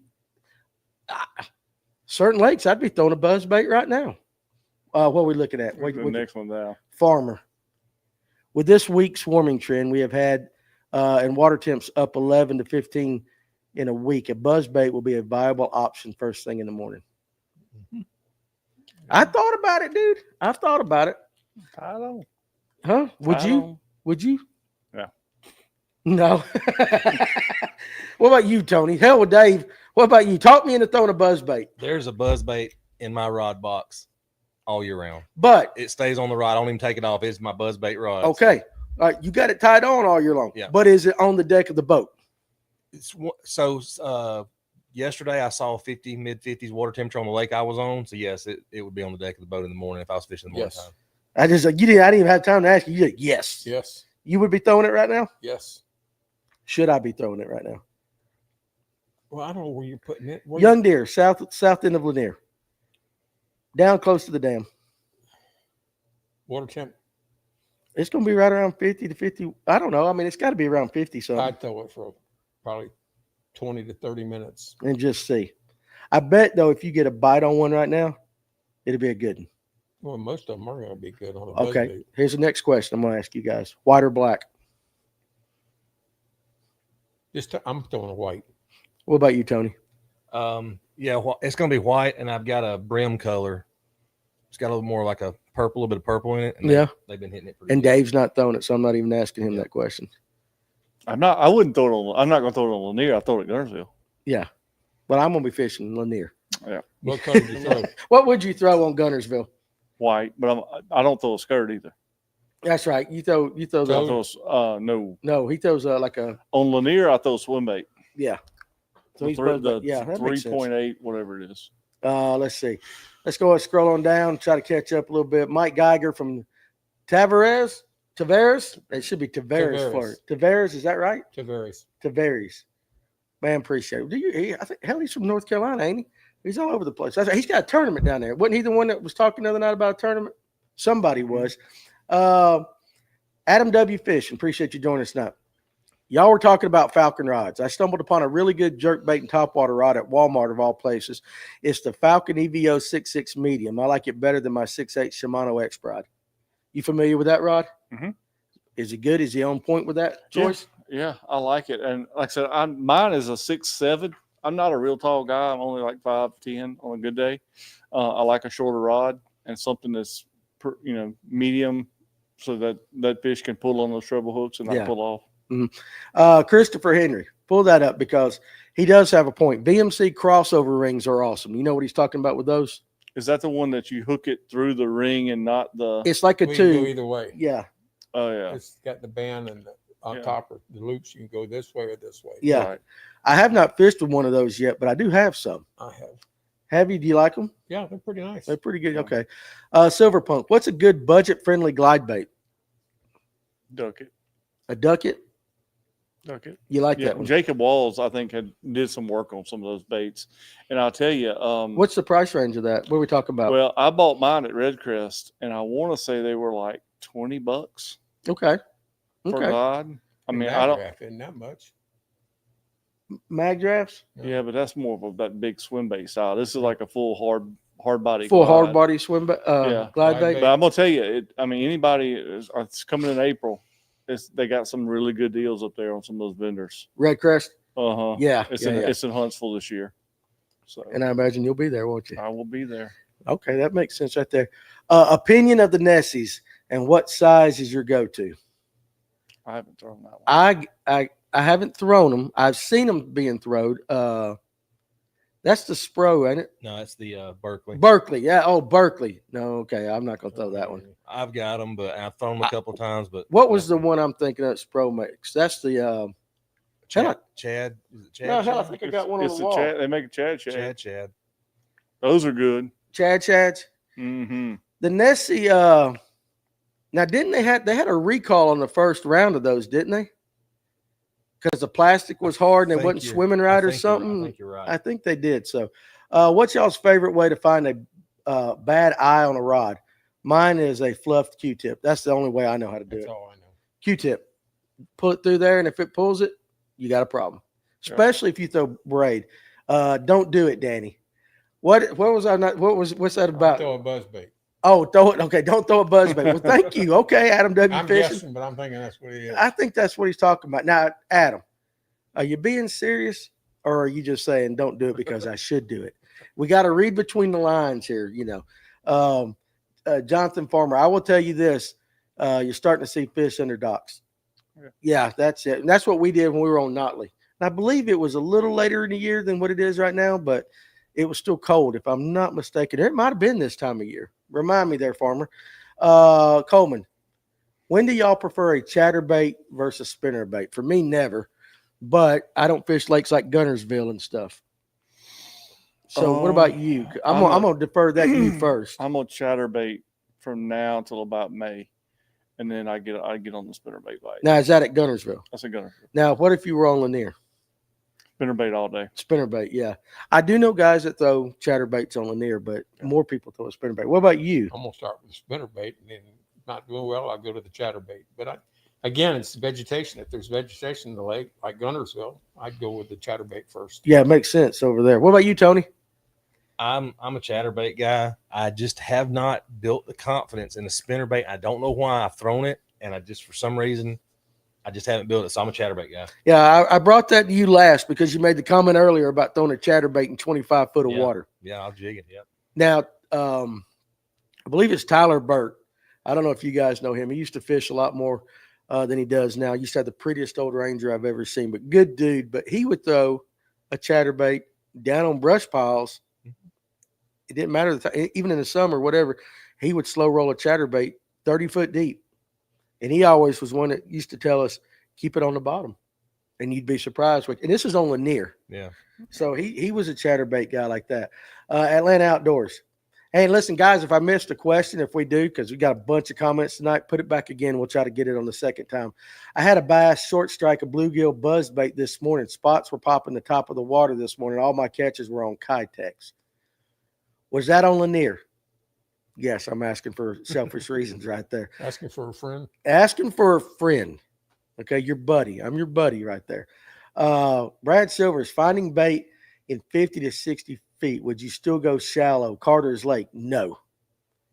Now, okay, you got to define shallow on Carter's. The parking lot. I'm serious. Yes, sir. Define shallow. My feet tingle when I Lake. get on that place. Actually, in the comment section, Farmer, if you're still watching, help him out with that one because he has more experience on Carter's than any of us. Mike Geiger's fishing the Big Bass Tournament. Best of luck, dude, from your buddies over here at Fish North Georgia. Let us know how you do. Oh, there's old cameraman Cletus. Old Kaz had over 28 pounds today and caught a 7-11 for big fish at Pickwick. Good Lord. Okay, is doing some business right there. Yeah. That's awesome. That's and that good weight. That's huh? Damn good weight. Hell, that's a good month for me. I'll take that. VMC crossover rings are legit. I switched a while back and enjoy them. So budget friendly. Now this is good. Budget friendly glide has to be a Rossi. It's been around a long time. That's a good one. I didn't think about that. Jeremiah, who fishes those kind of things a lot, best cheap glide bait you'll ever buy is either an S-Waver or a Savage Gear Shine Glide. Bull Shad also just dropped an ABS Trick Shad, also very good. I did hear some guys talking about that. So there you go. Let's see. Does anyone remember the Ron Savage Do Nothing rig, Patricia Leanne Shaw? Okay, is that something that I The need to old go? Do Nothing rig years ago was Jack Chancellor, and I'm going back prior to 1984, 85, somewhere along in there. and it was a 4-inch worm that had 2 hooks in it. Yeah. It was called the do nothing worm. Kind of like the old cream worm. Yeah, but it was a 4-inch worm. Yeah. Just had 2 hooks in it. Just 2 hooks in it already. Is that what the do nothing rig? I don't. That's what I remember. Do nothing rig. Yeah, I don't remember it. I was eating dirt then. So, Danny, you got to throw a 1/2 ounce queen tackle jig head with a minnow in 70 foot of water over timber. Okay, so let's talk about this. Yeah, I don't have forward facing sonar on my electric rig. Okay, so I got a Mega 360, which is absolutely wonderful in shallow water, at least for finding structure. I'll just have to utilize 2D and do that, which is not near as fun as scoping them. No. But I guess if I go over some timber, see some good arches, I can just stop and drop and shake my minnow. That or count it down and figure out what your fall rate is, then back off, kind of mark it, back off and bomb it and count it down and just crawl it over through the water column. Yeah, I might try that. So we was early March. That's when Jonathan and I were on Nightly. Now, Christopher Henry, do y'all throw the old ball and chain? I tried that 2 Saturdays ago. I didn't get bit on it. We had a pretty deep conversation about that. You throw it. Would that be a good pre-spawn bait right now? I would think on points, it'd be great. With a both sides, with humps. a Cinco on the back or what? Lizard. I know a lot of Alatuna guys like a now I'd be lizard. throwing a Cinco, something with no appendages, straight tail worm, zoom trick worm, Okay. What about you? floating worm maybe. Yeah, I'm only going to throw a baby brush hog on. that's right. And I didn't have the baby brush hog. You said the color. No, I don't own a big brush hog anymore. I only have the baby ones, and I flip it on the Coosa and I throw it on the Carolina rig. That's the only reason I got them in the boat. So your Carolina rigs, and it was that. 3/4 ounce. Yeah, but the color. Oh, watermelon red, and tip to the last 2 little things in chartreuse or green pumpkin. Yeah, that's right. I was remembering the color because I went through everything in the store, including all the old tackle downstairs and boxes and all that. Yeah. And I found the baby brush hog, but it wasn't the right color, and it was Yeah. more of a funky color that I was like, that. Well, won't I work. saw Far Dog say he was going to Toledo in a week or 2, and we used to catch him on that. That was like our staple on the boat. It was always there year round. And I came over here and I couldn't get bit. I started throwing it here, and they just bite it here too. All right, pull up. Let's see, Jonathan. Let's see. David Weaver says a 1/2 inch white rooster tail, slow rolling and pausing. There is a lot of great opportunities in some of these suggestions tonight for me. Tony just said a killer technique on these Highland reservoirs: jigging a chatterbait, put a Yamamoto cowboy on the back of it, and hang on. Now, what do you stick on yours? Believe it or not, I just put a regular fluke on the back. So you throw your chatterbait with a fluke. Split tail fluke, and Now, when you say fluke, are you talking about the fluke or the super fluke? no, just a Regular fluke. So the regular fluke, or I may downsize to a smaller fluke if I see they're not hitting it. Yeah. A couple of weeks ago, it was a regular fluke with the tail just barely dipped in chartreuse. Okay, there you go. Atlanta Outdoors says yes around Habersham. Dude, that's where I was at the other day, and I couldn't get hit on it. But again, my sonar died at 10 o'clock because this boy didn't do a good job on his batteries. So maybe my Garmin said water temp was in the 50s. I hope so. Carter's Lake, the only time those fish go shallow is the spawn, and so that's kind of what I thought. Zach Freeman, any advice for Hartwell this time of year, specifically the Tougaloo arm? What would you give any advice for that? I just gave out that today. I got 2 buddies going there this weekend.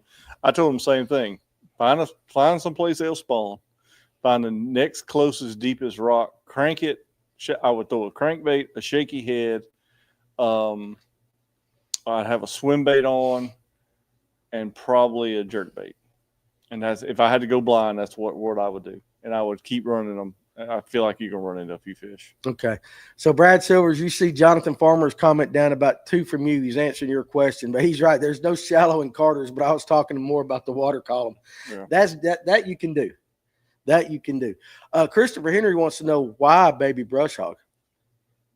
It's just the right size. I don't know. I had a buddy of mine caught one that weighed 11 on it last year in Toledo Bend. You'd think he'd throw something bigger, but I don't know. They just eat that bait. I don't have a real good answer for that. It's got some appendages. One thing about a brush hog, and throwing that rig, I do it on Lanier, and I really do it on the Coosa River. Is when you get done fishing it, I medium retrieve it back to the boat. And I've had days where I've had co-anglers in the back that couldn't get bit on the Coosa, and we'd be throwing a Carolina rig, and I'd stop them, do that, and they'd catch a limit more times than not, reeling it back to the boat. Really? Now, they'd be 12, 13 inches, But they'd have some but fish. they'd have some fish. All right, so let me do this because I'm going to go take a pee break. Okay. So I want you guys to discuss what are something that we shouldn't be doing right now pre-spawn. Like what's a mistake somebody that doesn't know, they want to go out, and Tony, you can chime in on this too. Like a mistake, a pre-spawn mistake guys can make that might be a no-no this time of year. Can you handle that for about a minute? Yeah. All right, go for it. Got it. Takes you that long? Hey, listen. Well, my prostate's got to kick in right now. I'm going to tell you that the thing that with me is I always make sure I take into account the water temperature, because like I said, I could have wore shorts on Gunnersville last Sunday, but the water temperature, I was ahead of the water temperature, and it takes a little bit of time for those fish. The days are getting longer. That water temperature's got to start creeping up, making bigger moves. We always want to seem to get in front of them, which is where we really need to be. But sometimes I think we push that envelope a little too much, where, it's, 75 degrees and it's pretty, but the water temperature is 53. They're not there yet. And we get too far ahead of the fish.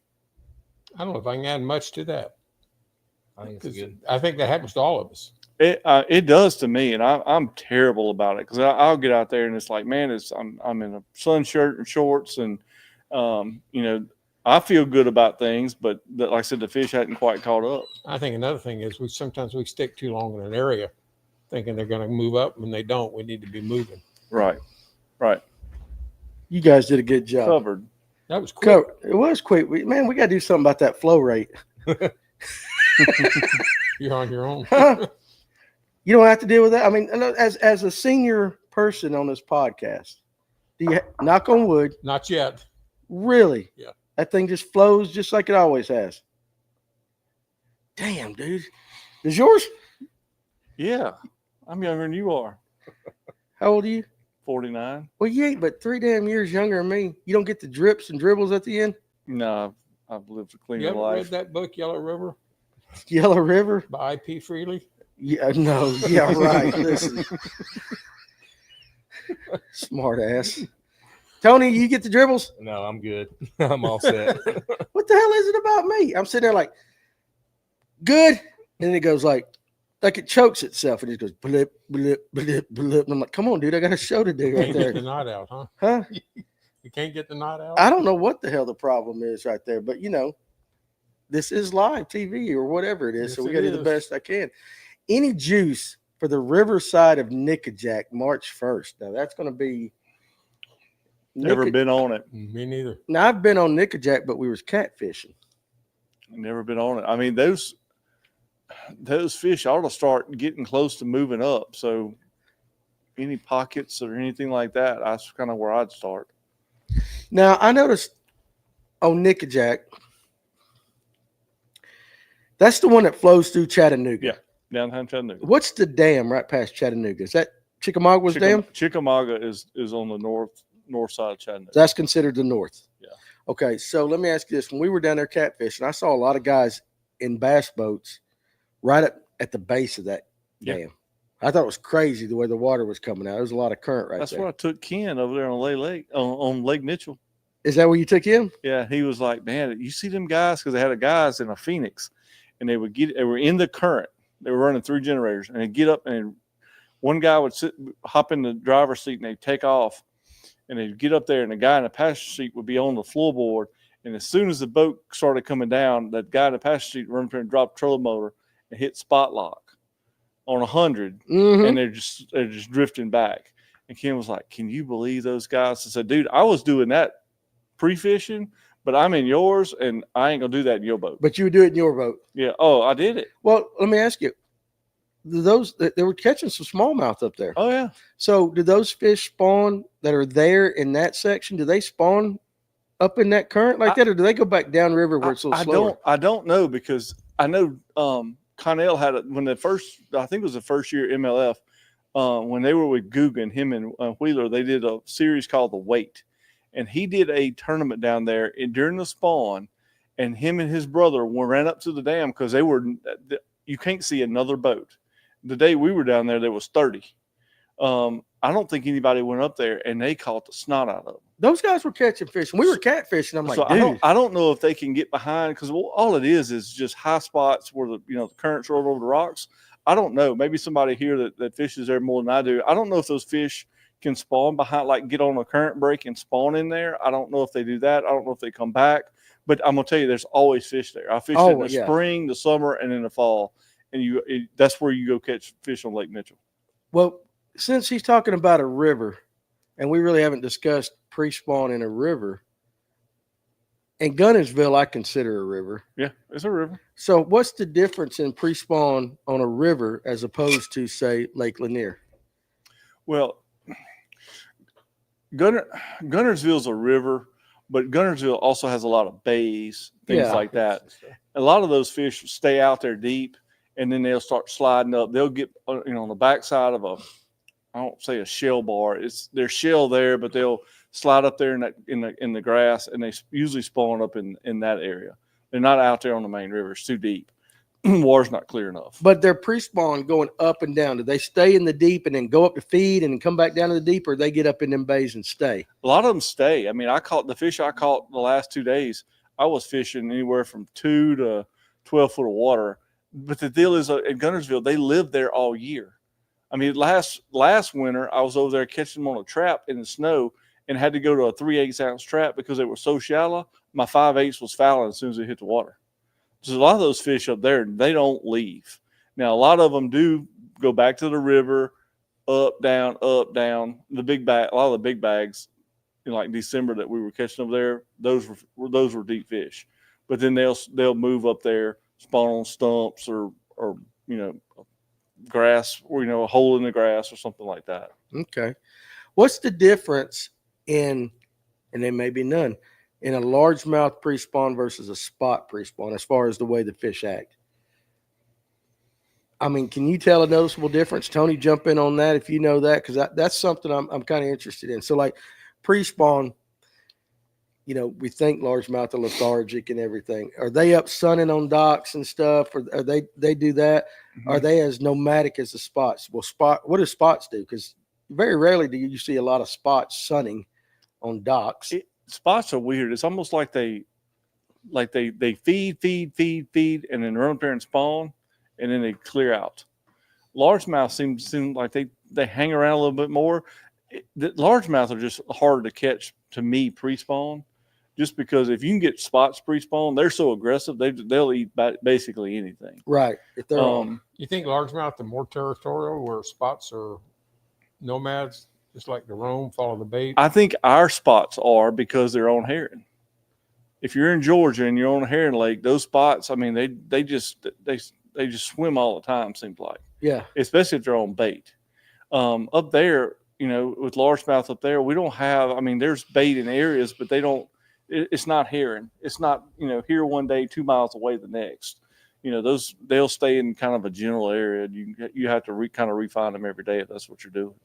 Tony, what's that lake you like to fish? Wedowee. Wedowee. Yeah. Okay, so Wedowee. Yes, sir. It's got spots in it, right? Oh yeah, it's a spot lake. Yep. All right, but it's got largemouth in it too. Yes. Have you noticed the difference in the pre-spawn, habits of the fish? I'm gonna say spots are psychopaths. So no, Yeah. I don't notice. I mean, if I go out there and catch spots, it's usually doing a lot of the same things I've been doing anyway. Not like the largemouth. To me, I don't see it as much, but that's just me. So I know a spinnerbait becomes a big player, at least for the guys that I know that like the target largemouth on Lanier pre-spawn. A lot of guys are throwing spinnerbaits near docks, actually bumping it right up against them. But that seems to be they think the fish have moved up. They're staying. They're more structured oriented to those docks and everything, or structured like that. They're going to stick around it. Whereas like what you said, the spots are like, who the hell knows what they're doing? Yeah. So, but I do know guys start throwing a spinnerbait this time of year. Now, I guess if you're a chatterbait guy, same thing. You could throw that this time of year. When do you start throwing a spinnerbait? Right now? Yeah. What are you I targeting? throw a spinnerbait year round. You do. year round. You do. But in the wintertime and at night, everybody's slow rolling them deep a little bit. But like right now, as the water's warming up, you like to throw the willow. You said that earlier. It'd be a Willow, Colorado now. As it A warms willow, up, then I'll Colorado combination. yeah, as it gets a little warmer, then I'll go to a double willow. What are you targeting? Any type of structure that I can see, docks, riprap, anything I can get it up on there, shallow and bring it out. Okay. So are you burning it or what are you doing with it? I experiment to see where they want to hit. Yeah. Yeah. Well, what do you start off with? Medium retrieve. I'm probably 2.5, 3 feet underwater. Okay. And then if you don't get no bites with that, you go deeper and slow it down, or No, I'll speed it up. you first. speed it up in that same depth range, kind of, or like No, higher? it's going to be up higher. Going to be up higher. Yeah. I'm throwing a 7/16 ounce Terminator spinnerbait. Hey, there was a conversation. I don't think Kevin was here. Somebody said something about it. Remember the comment section last week? And Tony, you weren't here, and I don't think you were either, Dave. Somebody mentioned the Terminator, and I was like, "Oh, that's Kevin's spinnerbait right there." I think it might have been in the comment section. Titanium wire. Titanium wires. Yeah. Yep. Picasso's got the titanium wire now. Yeah, but that's not the Terminator. No, it's not. It's not the Terminator. Aaron Young right there. Center Hill bait is 70 foot deep. Blade bait is my choice right now. Aaron, how are you working it? Just out of curiosity, how are you working it? KP, Danny needs to replace his internal bilge pump.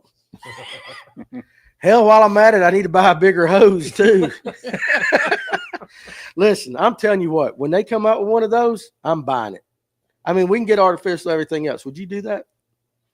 You looking at me? No. No. I'm gonna get one. Listen, I wouldn't buy the first model. I'm gonna get a big one. And it's gonna have teeth on the end of it. It's gonna growl. It's gonna have a built-in growl. Huh? Okay. Just for once, just one time. You never know where technology is. Elon Musk will come up with one. He's come up with everything I'd else. wait till the second model comes Yeah, out. exactly. You wouldn't be the first trial. There's always issues with that first model. Listen, he's sticking chips in people's brains. Certainly, they could build an appendage that would work. That's a smart guy. He is. The Elon Musk. What would they call that company? They can't call it Tesla. What would it be? Tony's back. What'd you say? Testis. A square bill bite in the woods should be fire with the warming trend we are on. And I know that Jonathan likes to throw that. So, you're talking your fritz sides too and all those kind of baits. Do they come into play right now? Oh yeah, for sure. Now on say Lanier, are we targeting largemouth with those in stained water, or is that something that works in clear water? I throw it everywhere. Everywhere. What's your favorite one? For the flat sides stuff? Mm-hmm. I like that new. Got some of those Spro ones. Fritz side's hard to beat. It's just tested, man. It is. They're good. They're good. Now, would you throw like the bigger one or the smaller one? Because I think they got the big and 7. I think I like the and the middle 5. one, so it's maybe a 7. Yeah, they got a 5, 7, and a 9. I like the 7. You like the 7? Yep. And they got like a big and 5, a big and 5 junior, and 7. I can't keep up with all of them. Titanium Terminators were the best spinnerbaits ever made. He's got that right. Oh, hold on a second. Pull up one. Danny, Money Bass called you out today, brother. What? Money Bass. Money Bass has a podcast and a little show. I don't know what the hell he's calling me out for. Seems to be a nice guy. So tell me how he called me out. I'm just curious. I have to go back and watch it. Yeah. I don't guess I've ever seen any of his stuff. I'm trying to recall what it is. He's a black guy, nice guy. Okay. You ain't seen him? I don't recall the name. He's got a YouTube channel, I think, and he does some stuff on Facebook and everything. Okay. I've watched a few of his episodes before. I don't watch enough podcasts, but I've watched it. So tell me how he called me out. I'm just curious. Those titanium Terminators are going for $50 a piece on eBay. Ooh. Are you serious? It's a heart attack. How many have you got? 120? No, I probably got 40 that are used and 40 that are still brand new. Shoot. Sale. Dude, yeah. You can make you some gambling money with that. I won't sell a one of them. You won't sell a one? Can you leave them to me in your will? No. Because I like you, Danny, but I don't like you that much. I might sell them then. You might sell them then. Mark Garrett. 3 baits to throw in March on Lanier to catch one over 5 pounds. Good question. To catch one over 5 pounds. Now let's split it up this way. Let's go largemouth and then let's go spot.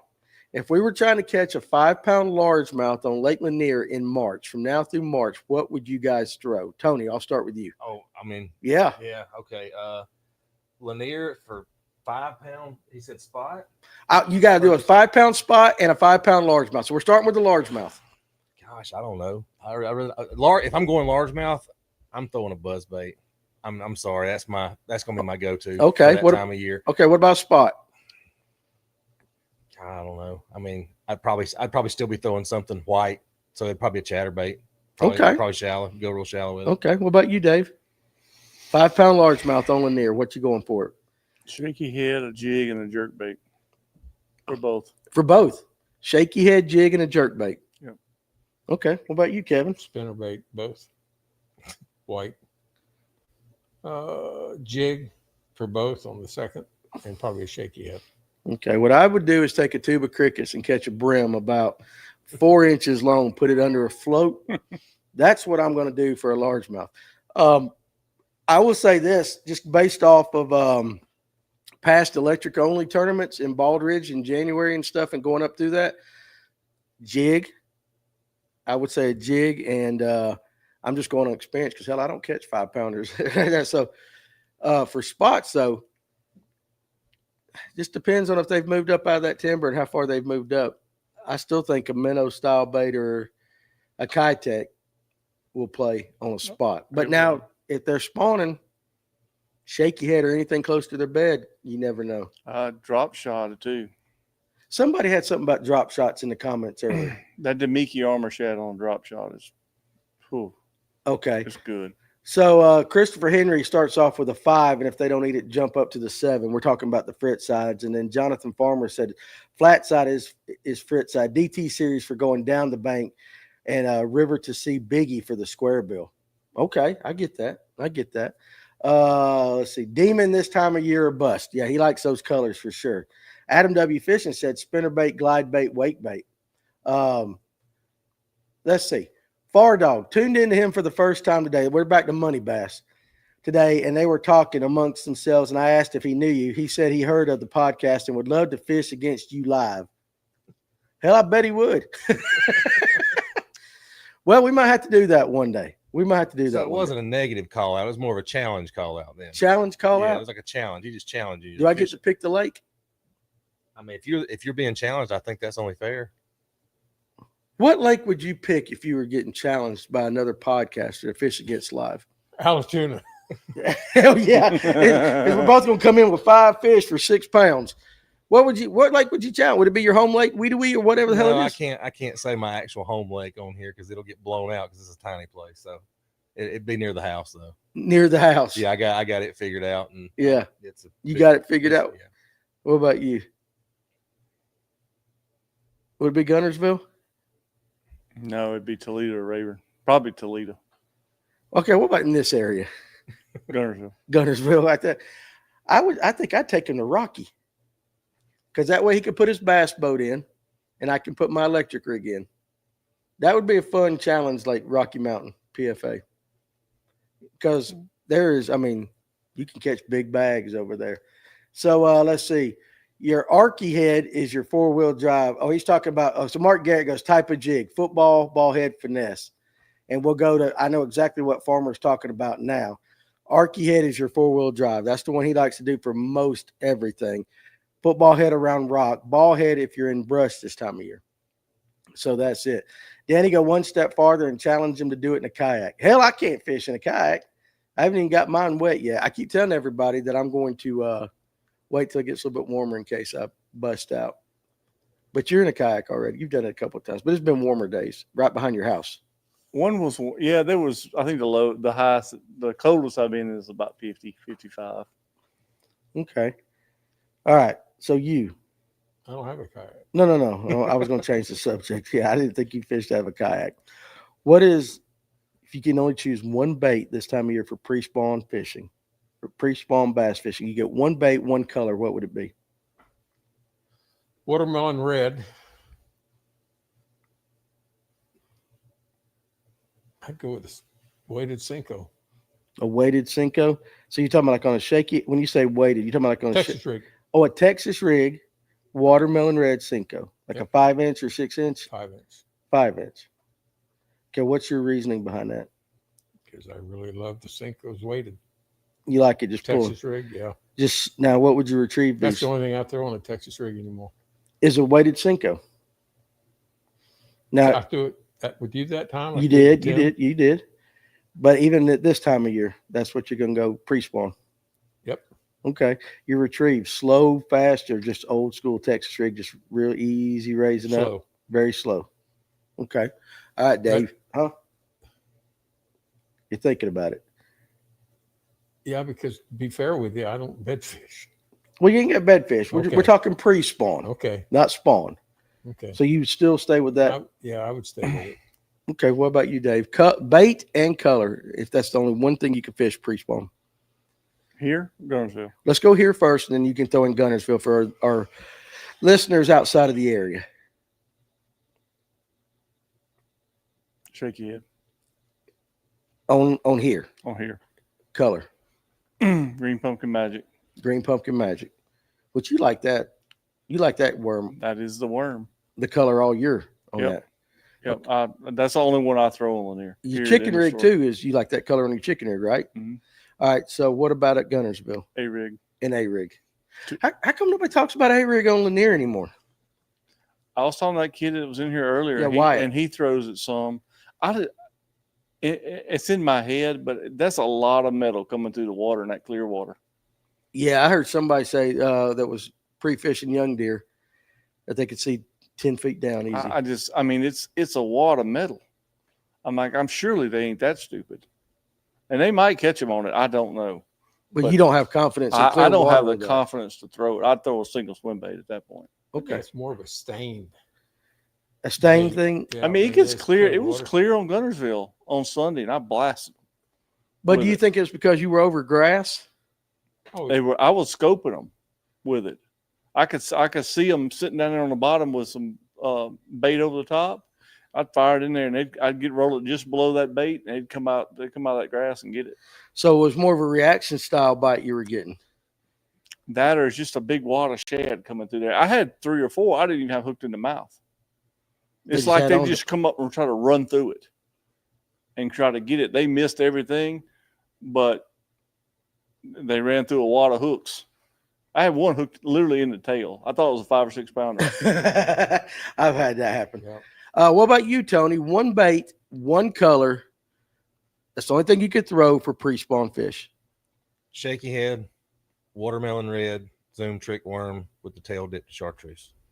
Seems like watermelon red's pretty popular color. And I know you like green magic year round. So that's very interesting. Hope you guys are taking notes right there. So Mark Garrett says, what worm on a shaky head and color? So you said, though, yours was a Texas rig Cinco. But if you were throwing If a I was shaky head, then that's on Oconee and Sinclair. I would Okay. probably stick with the trick worm on Alatoona. same color, though, watermelon red. Watermelon red. Which is interesting because your brush hog was watermelon red. Yep. And then last year when I was on Alatoona, some of the guys told me to pull a ball and chain across the flats. And I asked what would they put on the back? And they were going with a Zoom 4-inch lizard, watermelon red. So it seems to be a popular color. Kevin, this is a question for you there, dog. What is your favorite line size spinnerbait? And glad to hear from the rest of the fellas. 15-pound sea garber 15-pound cigar in Vizex. in Vizex. I don't Okay. throw anything heavier than 15-pound. I don't either. I throw Nothing. 12 and 10-pound in Vizex on a lot of stuff. Unless it's my leader, then I like FC Sniper. But I will use in Vizex on a leader on a spinning rod too. But okay, that's good for spinnerbait though. Yes. That's what you throw, 15-pound in Vizex. Yes. Spinnerbait or chatterbait? What are you throwing? 15 pound of Brazex. A Brazex. Okay, it's another Seagull product. Yep. Okay, Tony. I'm always throwing 12-pound in Vizex. Or, the only time any line I change is going to be 15-pound for my jigs, but most of the time it's 12-pound in Vizex. You know what's funny is when Opson was a sponsor and they were trying to get known in here, I told them straight up front. I said, listen, you got a great product. I said, but you're in Seaguar country. Mhm. Now there are other great brands. I said, but Seaguar is like the standard Yeah. for fluorocarbon around here. So if you want to make a hit down here in the South, you're going to have to change people's minds about Seaguar. Yeah. And it's tough to crack. Christopher Henry, what Shack's heads do you use? Shaky. Shack's heads, though. That's what we're going to start calling them. I use Owner. What is it? The Ultra Point. That's the ones I like. I can pour my own, but I still like them better. So that's mine. What shaky head you like? I throw the Spot Sticker Pro. It's the one without the screw lock. I don't throw one with a screw lock.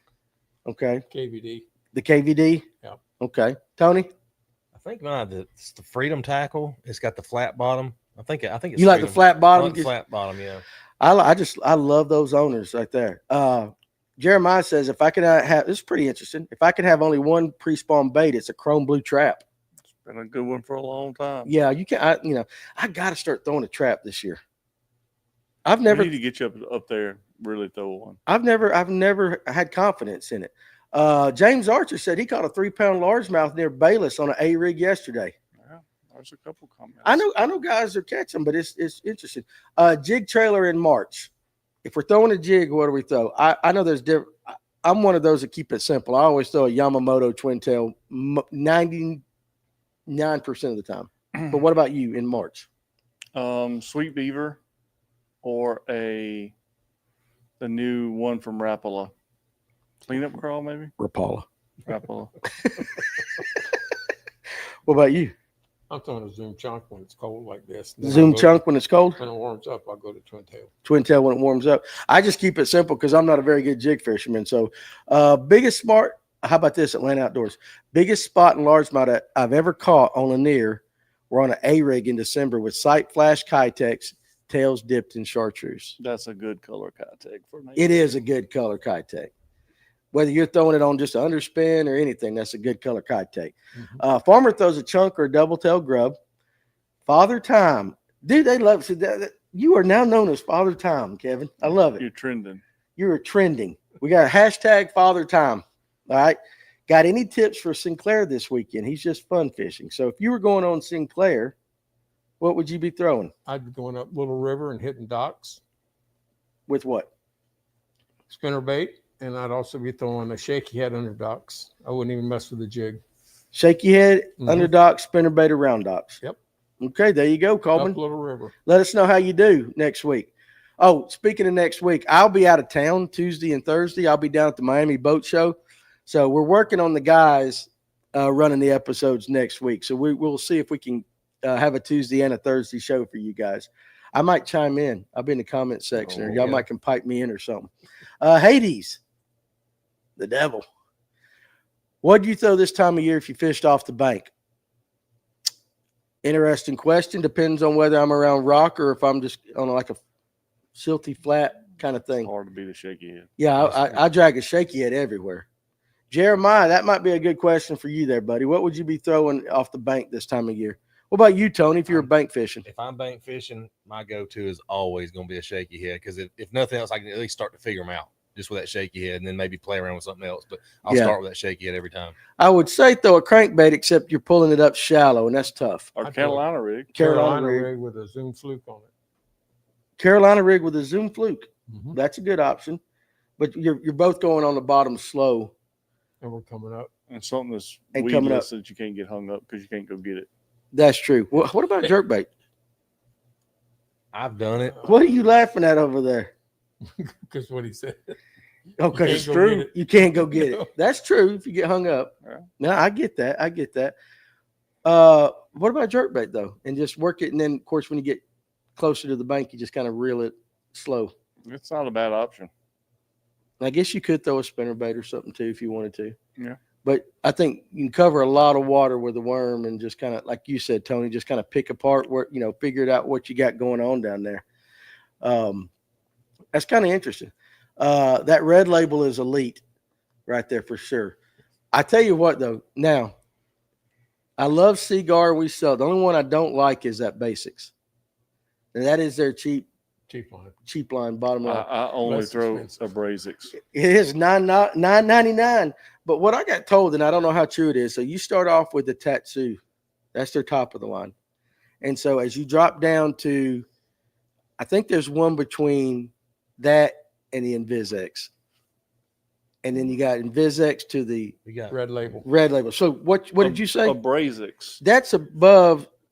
Is that It's- above no, the they have, cigar? they have a It's gold about label the same too, right? price point, isn't it? Yeah. They have a gold label as well, I think. I So don't know. something like that. That's the leader. Yeah, it's a leader. I just What I got told, and this might not be true, but you start with the Tatsu, and then there's like one ingredient out as you go down, or there's something removed from the combination, so to speak, until you get down to the basics. Yeah.